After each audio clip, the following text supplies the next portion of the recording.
안녕하세요. 오늘 여러분과 함께 아주 특별한 지혜의 세계로 떠나볼까 하는데요. 바로 반야심경에 대한 깊이 있는 이야기입니다. 저희는 쉽게 이해하는 반야심경, 지혜의 지도라는 자료를 바탕으로 이 시간을 준비했어요. 이 자료를 보면요.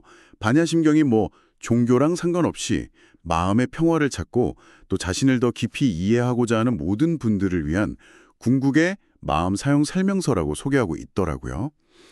어쩐지 좀 어렵고 고리타분할 것 같다, 이런 선입견이 있을 수도 있지만 오늘 저희랑 같이 그 핵심을 쉽고 흥미롭게 한번 파헤쳐 보시죠. 자, 그럼 한번 풀어볼까요? 네, 맞습니다. 반야심경은 그냥 오래된 경전, 이게 아니고요. 수세기에 걸쳐서 응축된 아주 심오한 지혜라고 할 수 있죠. 인간이라면 누구나 마주하는 그 고통과 불안의 문제 있잖아요. 여기에 대해서 아주 근본적인 통찰을 제공합니다.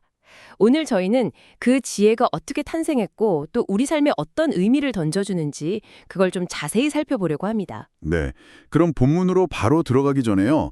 이 짧은 글이 어떻게 우리 손에 오게 됐는지 그 탄생 이야기부터 먼저 따라가 보는 게 좋을 것 같아요. 들어본 게 이게 정말 한편의 블록버스터 영화 같더라고요. 아, 그렇죠. 이야기는 한 2000년 전쯤 인도로 거슬러 올라갑니다. 부처님의 가르침, 특히 어떻게 고통에서 벗어날 것인가 이 문제에 대한 해답이죠. 바로 지혜, 즉 반야를 체계화하는 과정에서 아주 방대한 경전들이 만들어졌어요. 이게 바로 반야경 시리즈입니다. 그런데 그 분량이 무려 600권에 달했다고 하죠. 와, 평생 읽어도 다 읽기 힘들 정도였겠어요. 네, 정말 방대했죠. 그래서 사람들은 자연스럽게 이 지혜의 핵심만 딱 담은 그런 요약본을 원하게 된 겁니다. 아, 그래서 나온 게 바로? 네, 바로 그 피로에 의해서 탄생한 것이 반야심경입니다. 여기서 심자가 물론 마음이란 뜻도 있지만 핵심, 코어라는 의미가 아주 강해요. 그러니까 600권 반야경의 정수를 압축한 결정판이다. 이렇게 보시면 됩니다. 근데 여기서 또 흥미로운 지점이 뭐냐면요. 이 지혜가 어떻게 동아시아로 전해졌는가 하는 그 과정입니다. 아, 바로 여기에서 우리가 잘 아는 영웅이죠. 서유기의 삼장법사, 그 실제 모델인 현장 스님이 등장하는군요. 7세기 당나라 스님이셨는데 당시 중국 불교계에 번역 오류나 해석에 혼란이 많았다고 해요. 그래서 이걸 바로잡으려고 원본 경전을 구하러 직접 인도로 떠나기로 결심하신 거죠. 심지어 나라의 허락도 없이 정말 목숨을 건 밀행이었다고 들었어요. 맞습니다. 그 여정은 정말 소설보다 더 극적이었어요. 혼자서 타클라마칸 사막 건너다가 환영에 시달리기도 하고 파미르 고원이나 히말라야 넘으면서 거의 얼어 죽을 뻔하기도 하고 강도도 만나고 정말 상상 초월이죠. 와, 그렇게 4년 만에 인도에 도착해서 거기서 또 10년 넘게 공부하시고 17년 만에 657부나 되는 경전을 가지고 돌아오셨다고 하니 정말 대단한 여정입니다. 현장 스님은 이후에 평생을 번역에 몰두하셨고 우리가 지금 보는 이 반야심경도 바로 현장 스님이 번역한 버전이 가장 뛰어나서 널리 퍼진 거라고 하죠. 네. 한 사람의 그런 불굴의 의지, 그게 없었다면 어쩌면 우리가 이 귀한 지혜를 만나지 못했을 수도 있다는 점. 이건 시사하는 바가 정말 큽니다. 이 경전이 단순한 글이 아니라 정말 귀한 선물이다. 이런 느낌을 갖게 하죠. 맞아요. 그 여정을 생각하니까 이 짧은 글의 무게가 정말 다르게 느껴지네요. 자, 그럼 이제 그 선물, 반야심경의 제목부터 한번 제대로 파헤쳐볼까요? 좋습니다. 정식 명칭이 마하바냐 바라밀다 심경이죠. 좀 길고 낯설게 들릴 수도 있습니다. 근데 이게 고대 인도 산스크리트어를 그냥 소리나는 대로 한자로 옮긴 거니까요. 너무 걱정 마시고 비밀 지도에 암호 풀듯이 하나씩 그 뜻을 풀어보면 됩니다. 네, 여기서부터 정말 흥미로워지는 것 같아요. 자, 첫째로 마하. 이건 크다, 위대하다 이런 뜻인데요. 그냥 상대적인 크기가 아니에요. 절대적이고 숭고한. 영어로 하면 the great 같은 그런 의미입니다. 아, 그냥 빅이 아니라 그레이트군요. 그렇죠. 둘째는 바냐. 이게 이 경전의 핵심인데 바로 지혜입니다. 근데 단순한 지식, 날리지가 아니라 현상 너머의 본질을 꿰뚫어 보는 그런 통찰의 지혜를 말하는 거죠. 통찰로서의 지혜. 네. 셋째 바람일다. 이건 저쪽 강 언덕으로 건너갔다는 뜻이에요. 이쪽 강 언덕, 차 안이라고 하는데 여기가 고통의 세계라면 저쪽 강 언덕, 피아는 깨달음의 세계거든요. 그러니까 바람일다는 그 고통의 강을 건너서 피안에 도달한 상태, 즉 지혜의 완성을 의미합니다. 건너갔다, 도착했다 이런 느낌이군요. 네. 넷째는 휴리다야. 이건 아까 말씀드렸듯이 핵심이란 뜻이고요. 600권 반야경의 정수라는 의미죠. 그리고 마지막 수트라. 이건 부처님의 가르침이 시대를 관통하는 변치 않는 진리다. 이걸 나타냅니다. 와, 이 5개 코드를 다 합쳐보니까 의미가 정말 명확해지네요. 고통의 이쪽 강 언덕에서 우리를 저쪽 완전한 평화의 언덕으로 건네주는 위대하고 숭고한 지혜의 핵심을 담은 가르침. 이야, 제목 자체만으로도 벌써 우리를 안내하는 내비게이션 같아요. 그렇지 않나요? 정확히 보셨습니다. 제목만 제대로 이해해도 반야심경이 뭘 말하려는지가 딱 보이죠. 그럼 이제 본문으로 들어가서 그 핵심 지혜를 본격적으로 탐구해 볼까요? 네, 드디어 본문이네요. 경전은 이렇게 시작하죠. 관자재 보살이 깊은 반야바라밀다를 행할 때 오원이 모두 공한 것을 비추어 보고 온갖 고통에서 벗어났느니라. 이 한 문장이 진짜 전체 내용의 핵심 요약 같아요. 주인공 관자재 보살이 깨달은 게 바로 오원이 모두 공하다, 오은제공이라는 진실이고 그 결과 모든 고통에서 벗어났다는 거잖아요. 맞습니다. 그럼 먼저 오온 이게 뭔지부터 알아야겠죠.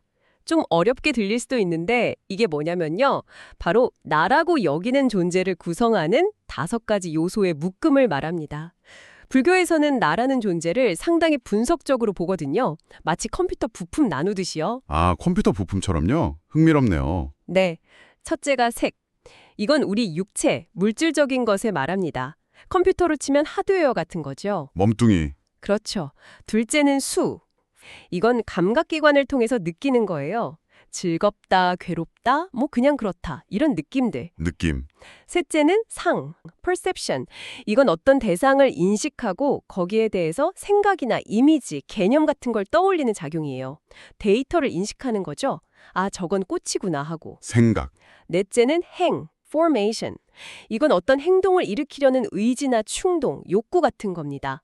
저걸 하고 싶다, 피해야겠다 하는 마음의 움직임이죠.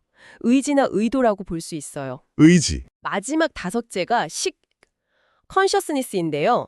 이건 앞에 4가지 색수상행을 종합적으로 인식하고 분별하는 순수한 의식 자체를 말합니다. 컴퓨터의 운영체제, OS 같은 역할이죠. 의식. 아, 그러니까 오는 육체 플러스 느낌 플러스 생각 플러스 의지 플러스 의식 이 5가지 덩어리군요. 우리는 보통 이 덩어리 전체를 그냥 나라고 딱 믿고 이 몸이 나야, 이 슬픔이 바로 나야 이렇게 생각하면서 평생 이 나를 지키고 키우려고 애쓰는 거고요. 바로 그 지점입니다. 그런데 반야심경은 바로 이 지점에서 정말 충격적인 선언을 해요. 우리가 그렇게 나라고 굳게 믿는 그 오온, 그게 사실은 전부 공하다는 겁니다. 빌공자.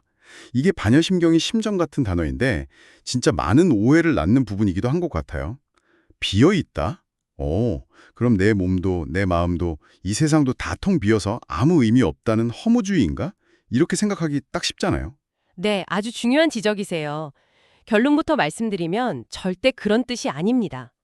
공이 만약 없음, nothingness라면 그건 허무주의겠죠. 하지만 불교에서 말하는 공은 훨씬 더 깊고 역동적인 의미를 가지고 있어요. 그건 바로 이거예요. 모든 것은 고정불변의 독립적인 실체가 없으며 수많은 원인과 조건들이 서로 연결되어서 연기, 잠시 생겨났다가 사라지는 현상일 뿐이다. 이게 핵심입니다. 고정된 실체가 없고 서로 연결되어서 잠시 나타났다 사라진다. 조금 더 쉽게 와닿는 비유 같은 게 있을까요? 좋은 질문이에요. 여기 장미꽃 한 송이가 있다고 해보죠. 우리는 보통 이걸 그냥 장미꽃이라는 독립된 실체로 보잖아요. 네, 그렇죠. 그쵸? 즉, 장미꽃이라는 어떤 고정된 실체가 딱 있는 게 아니라 여러 조건들이 잠시 모여서 나타난 현상이라는 거예요. 그리고 언젠가는 시들어서 흙으로 돌아가겠죠. 그래서 장미꽃 안에는 장미꽃 아닌 모든 것, 그러니까 햇빛, 물, 흙 이런 것들이 다 들어있으며 고정된 실체 없이 다른 모든 것과의 관계 속에서만 존재한다. 이게 바로 공의 의미입니다. 없다가 아니라 홀로 고정된 실체는 없다는 거죠. 아, 그런 뜻이군요. 없다가 아니라 고정된 나는 없다. 와, 장미꽃 비유를 들으니까 확 이해가 되네요. 그럼 나라는 존재도 똑같은 원리로 볼 수 있겠군요. 정확합니다. 우리가 나라고 여기는 이 몸, 색도 생각해보면 부모님으로부터 왔고 우리가 먹는 음식, 숨쉬는 공기 이런 것들로 이루어져 있잖아요. 이걸 다 빼면 나의 몸이라는 게 남지 않죠. 그리고 나의 느낌, 생각, 의지, 의식, 수상행식 이것들도 마찬가지예요. 내가 읽은 책, 만난 사람, 속한 사회, 문화 이런 것들의 영향을 끊임없이 받아서 형성된 거지 어디에도 고정되고 독립적인 순수한 나의 생각 같은 건 없다는 거예요. 그래서 오온이 공하다는 건 바로 나 역시 수많은 조건들이 서로 얽혀서 잠시 만들어졌다가 사라지는 현상일 뿐이지 영원하고 독립적인 나라는 실체는 없다는 그 진실을 꿰뚫어 본 겁니다. 이야, 그렇군요. 그럼 이 공의 진실을 깨닫는 것이 왜 우리를 온갖 고통에서 벗어나게 하는 걸까요? 그 연결고리가 좀 궁금해요. 네, 우리의 모든 고통은요, 거의 대부분이 바로 나와 내 것이라는 어떤 고정된 실체가 있다고 착각하고 그것에 집착하기 때문에 생겨납니다. 집착이요? 네, 예를 들어 이 몸이 영원히 내 것이라고 집착하니까 늙고 병드는 게 괴로운 거예요. 내 자존심이라는 게 딱 실체로 있다고 집착하니까 누가 비난하면 분노하고 상처받죠. 내 돈, 내 재산이 영원할 거라고 집착하니까 그걸 잃을까 봐 불안해하는 거고요. 아하, 그러네요. 모든 게 변하고 원래부터 나라고 할 만한 고정된 실체가 없다는 공의 진실을 알게 되면 내가 집착하는 그 대성 자체가 사실은 허상이라는 걸 깨닫게 되는 거군요. 바로 그거죠. 모든 것이 잠시 인연 따라서 모였다 흩어지는 실체 없는 공한 것임을 통찰하면 그 허상에 대한 집착에서 자연스럽게 벗어날 수 있게 되는 거예요. 마치 뜨거운 돌멩이를 손에 쥐고 있다가 아, 뜨거워! 하고 탁 내려놓는 것처럼요. 아, 이 몸도 변하는구나. 아, 이 화나는 감정도 진짜 내 것이 아니라 그냥 구름처럼 잠시 일어난 현상이구나. 이렇게 알아차리는 순간 변화를 받아들이고 상처에 덜 흔들리게 되고 감정이 압도당하지 않는 그런 힘을 얻게 됩니다. 이것이 바로 공의 지혜가 우리에게 주는 진정한 자유죠. 그래서 그 유명한 구절 색 즉시 공, 공 즉시 색도 바로 이 원리를 말하는 거군요. 눈에 보이는 물질, 색. 예를 들면 파도가 곧 실체 없는 공, 즉 물 그 자체이고 그 공인 물이 물질, 색인 파도로 드러난다는 뜻. 파도랑 물이 둘이 아니듯이 현상과 본질은 하나라는 통찰. 네, 정확히 이해하셨습니다. 현상과 본질이 둘이 아니라는 깊은 통찰이죠. 와, 공이라는 이 새로운 안경으로 세상을 보니까 우리가 얼마나 많은 착각과 고정관념 속에서 살고 있었는지 깨닫게 되는 것 같아요. 반야심경은 우리가 세상을 나누는 그런 이분법적인 경계가 사실은 허상이라고 말하는 거군요. 맞습니다. 경전을 보면 깨끗함도 더러움도 없으며 늘어남도 줄어듦도 없다. 이런 구절이 나오거든요. 우리는 늘 나남, 성공, 실패, 선악 이렇게 세상을 딱딱 나누고 어느 한쪽에 집착하면서 괴로워하잖아요. 하지만 공의 눈으로 보면 이게 다 상대적인 개념이라는 거예요. 어두움이 있기에 빛이 있고 실패가 있기에 성공이 있는 거죠. 동전의 양면처럼요. 정말 그러네요. 오늘의 성공이 어쩌면 내일 실패의 원인이 될 수도 있고 또 오늘의 실패가 내일 성공의 밑거름이 될 수도 있고요. 절대적으로 좋은 것도 절대적으로 나쁜 것도 없다는 걸 알면 나는 반드시 성공해야 해 라거나 저 사람은 진짜 나빠 같은 그런 흑백 논리에서 좀 벗어나서 세상을 훨씬 유연하게 바라볼 수 있게 될 것 같아요. 네, 나아가서 경전은 우리의 감각기관, 눈, 귀, 코, 혀, 몸, 생각, 그리고 그 감각의 대상, 색깔, 소리, 냄새, 맛, 촉감, 법칙, 마저도 실체가 없다고 이야기합니다. 우리가 본다, 듣는다고 하는 그 경험 자체가 수많은 조건들이 만들어낸 현상일 뿐이지 고정된 보는 나나 보이는 대상이라는 건 없다는 아주 심오한 통찰까지 나아가는 거죠. 야, 감각과 대상마저도 실체가 없다니. 그럼 삶과 죽음은요? 이건 정말 우리가 생각하는 가장 확실한 경계 같은 건데 이건 어떻게 보게 될까요? 삶과 죽음 역시 반야심경의 관점에서 보면 딱 잘라진 두 개의 사건이 아니에요. 거대한 생명의 흐름 속에서 일어나는 자연스러운 변화의 과정일 뿐이라는 거죠. 마치 봄, 여름, 가을, 겨울이 순환하듯이 삶과 죽음도 그 거대한 자연의 순환의 일부로 받아들이게 되는 겁니다. 이 궁극의 지혜, 즉 모든 것이 공하다는 것을 깨달으면 마음에 걸림이 없어진다고 해요. 신무가에 걸림이 없으니까 두려움도 사라지고 무효공포, 온갖 뒤바뀐 꿈 같은 생각들에서 완전히 벗어나서 원리전도를 견더몽상, 완전한 평화, 즉 열반에 이르게 된다고 경전은 노래합니다. 와, 정말 깊고 궁극적인 지혜네요. 그리고 이 심오한 지혜의 여정 끝에 반야심경은 아주 신비롭고 강력한 주문으로 마무리가 되죠. 아마 많은 분들이 들어보셨을 거예요. 아제아제, 바라아제, 바라승아제, 모지사바하. 네, 바로 그 구절이죠. 보통 이걸 주문이라고 해서 원음 그대로 외우는데요. 그 소리 자체에 힘이 있다고 믿기 때문이에요. 하지만 그 뜻을 알고 나면 더 큰 감동이 있습니다. 한번 풀어서 설명해 드릴까요? 네, 궁금해요. 아제, 가자. 아제, 가자. 한 번 더 강조하는 거죠. 바라아제, 저 언덕으로 건너가자. 피안, 즉 깨달음의 세계로. 바라승아제, 우리 모두 다 함께 저 언덕으로 건너가자. 모지 사바하, 아, 깨달음이여 영원하여라. 또는 깨달음이 성취되었도다. 와, 이건 그냥 주문이 아니라 그 고통의 강을 건너서 마침내 깨달음의 언덕에 도달한 사람의 정말 벅찬 환호성이네요. 그리고 아직 이쪽 강가에서 헤매고 있는 우리 모두를 향해서 어서 와, 같이 가자 하고 외치는 따뜻한 격려이자 초대의 노래 같아요. 가자, 두려워 말고 저 평화로운 행복의 땅으로 나 혼자가 아니라 우리 모두 함께. 아, 마침내 이루었구나. 이 깨달음이여 영원하라. 와, 정말 긍정적인 에너지의 외침인데요. 네, 그렇죠. 단순한 주문이 아니라 지혜의 완성을 통한 궁극적인 긍정, 환희의 노래라고 할 수 있습니다. 오늘 저희가 반야심경이라는 이 짧은 글에 담긴 정말 우주적인 지혜를 함께 여행해봤습니다.